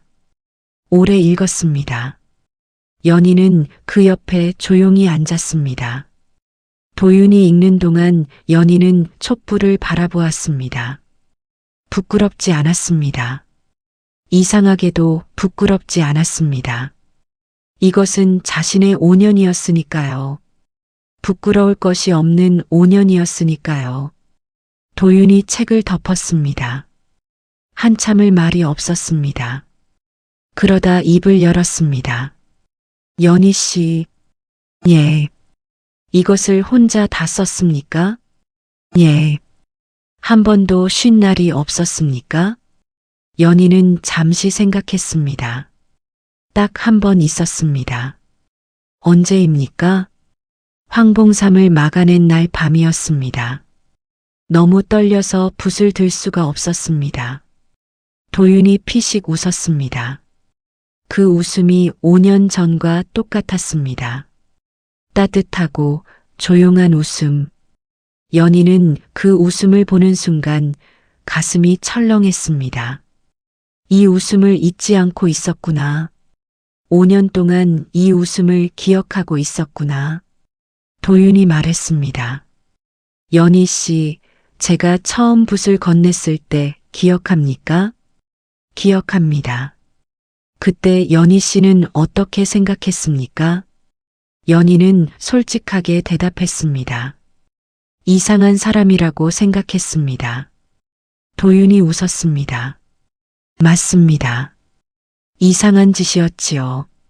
그런데 왜 하셨습니까?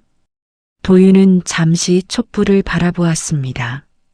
12살 아이가 가마에서 내리는데 눈에 눈물이 없었습니다. 이미 다 울어버린 눈이었습니다. 그 눈을 보는 순간 알았습니다. 이 아이는 무너지지 않을 사람이다. 다만 무기가 없을 뿐이다. 그래서 드린 것입니다. 연희는 그 말을 듣는 순간 눈이 뜨거워졌습니다. 그 눈을 보았구나. 이미 다 울어버린 내 눈을. 그리고 그것을 5년이 지난 지금도 기억하고 있구나. 서방님, 예. 그때 저는 팔렸다고 생각했습니다. 알고 있습니다. 그런데 서방님은 저를 팔린 것으로 보지 않으셨군요. 도윤이 연희를 바라보았습니다. 한 번도 그렇게 본 적이 없습니다. 연희는 눈물을 참았습니다. 참다가 결국 참지 못했습니다. 감사합니다. 목소리가 젖었습니다. 그 붓 한 자루가 제 삶을 살렸습니다. 도윤이 조용히 말했습니다. 살린 것은 연희 씨 자신입니다. 그날 밤 두 사람은 오래 이야기했습니다. 5년의 시간을 하나씩 꺼내 놓았습니다. 도윤은 한양에서의 이야기를 했습니다. 낙방하던 날 밤 여관방에서 혼자 울었다는 것을, 연희의 편지를 읽고 다시 붓을 들었다는 것을, 장원 급제를 했을 때 가장 먼저 떠오른 얼굴이 연희였다는 것을, 연희는 이 집에서의 이야기를 했습니다. 새벽 우물가에서 손이 얼었던 이야기를, 황봉삼 앞에 나설 때 다리가 떨렸던 이야기를, 최 씨가 처음으로 혼자 편지를 읽던 날 어깨가 올라가 있었다는 이야기를. 두 사람은 웃었습니다. 울었습니다. 그리고 또 웃었습니다. 깊은 밤이 되었습니다. 촛불이 많이 타들어갔습니다. 도윤이 말했습니다. 연희 씨, 예. 이제부터는 혼자가 아닙니다. 연희는 고개를 들었습니다. 5년 동안 혼자 버텨주었습니다. 이제는 제가 옆에 있겠습니다. 연희는 아무 말도 하지 않았습니다. 말이 필요하지 않았습니다. 그냥 고개를 끄덕였습니다. 촛불이 흔들렸습니다. 그리고 이번에는 바람이 없는데도 흔들렸습니다. 마치 5년의 기다림이 한꺼번에 숨을 내쉬는 것처럼. 다음 날 아침이었습니다. 연희가 마당을 쓸고 있었습니다. 최 씨가 나왔습니다. 그런데 손에 무언가를 들고 있었습니다. 종이였습니다. 연희야. 예, 어머님. 이것 좀 읽어봐라. 내가 쓴 것인데 맞게 썼는지 모르겠다. 연희는 종이를 받아들었습니다. 최 씨가 쓴 편지였습니다. 마을 친척에게 보내는 짧은 안부 편지였습니다. 글씨가 아직 서툴렀지만 내용은 온전했습니다. 뜻이 분명했습니다. 틀린 곳이 없었습니다. 연희는 고개를 들었습니다. 잘 쓰셨습니다, 어머님. 틀린 곳이 없습니다. 최 씨의 얼굴에 무언가가 스쳤습니다. 수줍음이었습니다. 이 집에서 최 씨의 얼굴에서 수줍음을 본 것은 처음이었습니다. 그래. 예. 보내셔도 됩니다. 최 씨는 편지를 받아들고 돌아서려다가 멈추었습니다. 그리고 돌아보지 않고 말했습니다. 연희야. 예. 잘 왔다. 그것이 전부였습니다. 그러나 그 세 글자가 5년의 모든 구박보다 더 크게 연희의 가슴에 박혔습니다. 눈물이 날 것 같았습니다. 참았습니다. 감사합니다, 어머님. 최 씨는 대문 밖으로 나갔습니다. 꼿꼿한 걸음으로. 그러나 예전의 꼿꼿함과는 달랐습니다. 예전의 꼿꼿함이 남을 내리누르는 것이었다면 지금의 꼿꼿함은 스스로 서는 것이었습니다. 그의 여름이었습니다. 연희는 마을 아이들을 가르치기 시작했습니다. 도윤의 제안이었습니다. 연희 씨의 지식을 혼자 갖고 있기에는 아깝습니다. 처음에는 아이 셋이었습니다. 마당 한켠에 멍석을 깔고 앉혀서 가르쳤습니다. 하늘 천 따지. 아이들이 따라 읽었습니다. 서툰 목소리들이 마당에 울렸습니다. 그 소리가 이상하게 익숙했습니다. 나도 처음에 저랬겠구나. 연희는 속으로 생각했습니다. 서방님 앞에서 저렇게 서툴렀겠구나. 한 달이 지나자 아이가 7이 되었습니다. 2달이 지나자 12이 되었습니다. 마을 어미들이 수군거렸습니다. 도가 된 며느리가 아이들을 가르친다더라. 아낙네가 서당을? 글쎄, 아이들이 잘 따른다고 하더라. 황봉삼 그 사기꾼을 막아낸 그 안악 아니냐? 맞아, 그 안악이야. 어느 날 마을 훈장이 찾아왔습니다. 연희가 아이들을 가르치는 것을 한참 지켜보더니 말했습니다. 가르치는 솜씨가 예사롭지 않소? 연희는 고개를 숙였습니다. 부족한 것이 많습니다. 부족한 것을 아는 것이 가르치는 자의 첫 번째 덕목이요. 훈장은 그 말을 남기고 돌아갔습니다. 그날 저녁 연희는 도윤에게 그 이야기를 했습니다. 도윤이 웃었습니다. 훈장 어른이 칭찬을 하셨습니까? 칭찬인지 모르겠습니다. 칭찬입니다. 그 어른이 아무에게나 그런 말을 하지 않습니다. 연희는 잠시 생각하다가 말했습니다. 서방님. 예. 저는 이제야 서방님이 왜 저에게 붓을 주셨는지 완전히 알 것 같습니다. 말해 보십시오. 배움은 혼자 가지는 것이 아닙니다. 받은 것을 다시 나누는 것이 배움입니다. 서방님이 저에게 나누어 주셨고, 저는 어머님께 나누었고, 이제 저는 저 아이들에게 나누고 있습니다. 그것이 끊이지 않으면 세상이 바뀝니다. 도윤은 한참 연희를 바라보았습니다. 그리고 말했습니다.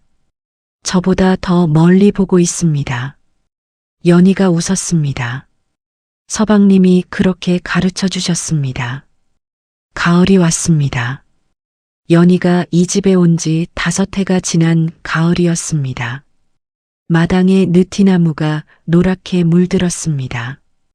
연희는 마당을 쓸다가 빗자루를 멈추고 하늘을 올려다보았습니다. 생각했습니다.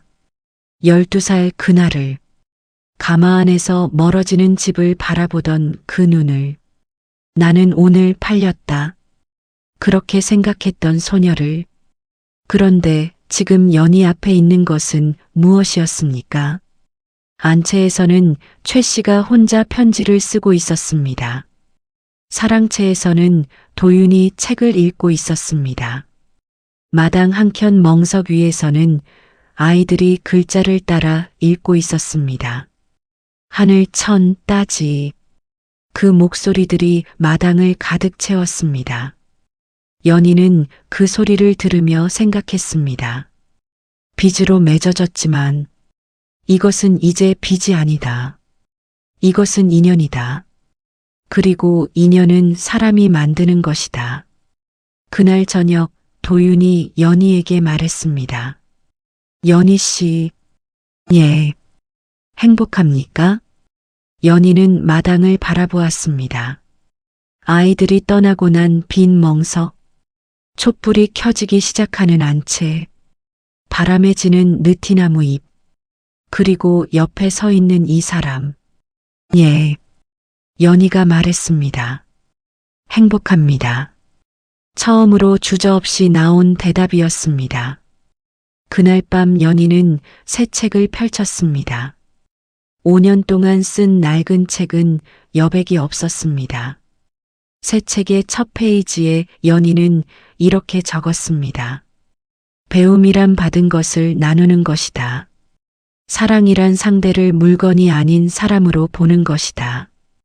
그리고 사람이란 어떤 자리에서 태어나든 스스로의 힘으로 설 수 있는 존재다.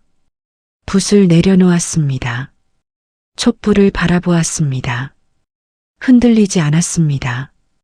오늘 밤은 바람이 없었습니다. 촛불이 고요하게 타오르고 있었습니다. 12살 소녀는 팔렸다고 생각했습니다. 그러나 세상은 그 소녀를 산 것이 아니었습니다.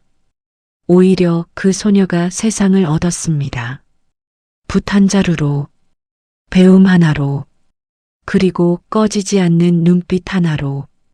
연희전 끝.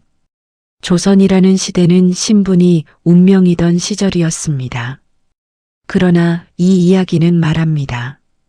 운명은 타고나는 것이 아니라 매일 밤 촛불 아래서 한 글자씩 써내려가는 것이라고. 빚으로 맺어진 인연이 어떻게 사랑이 되었는가? 그 답은 처음부터 있었습니다. 붓 한 자루 안에.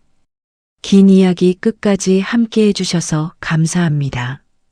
연희전은 여기서 마칩니다.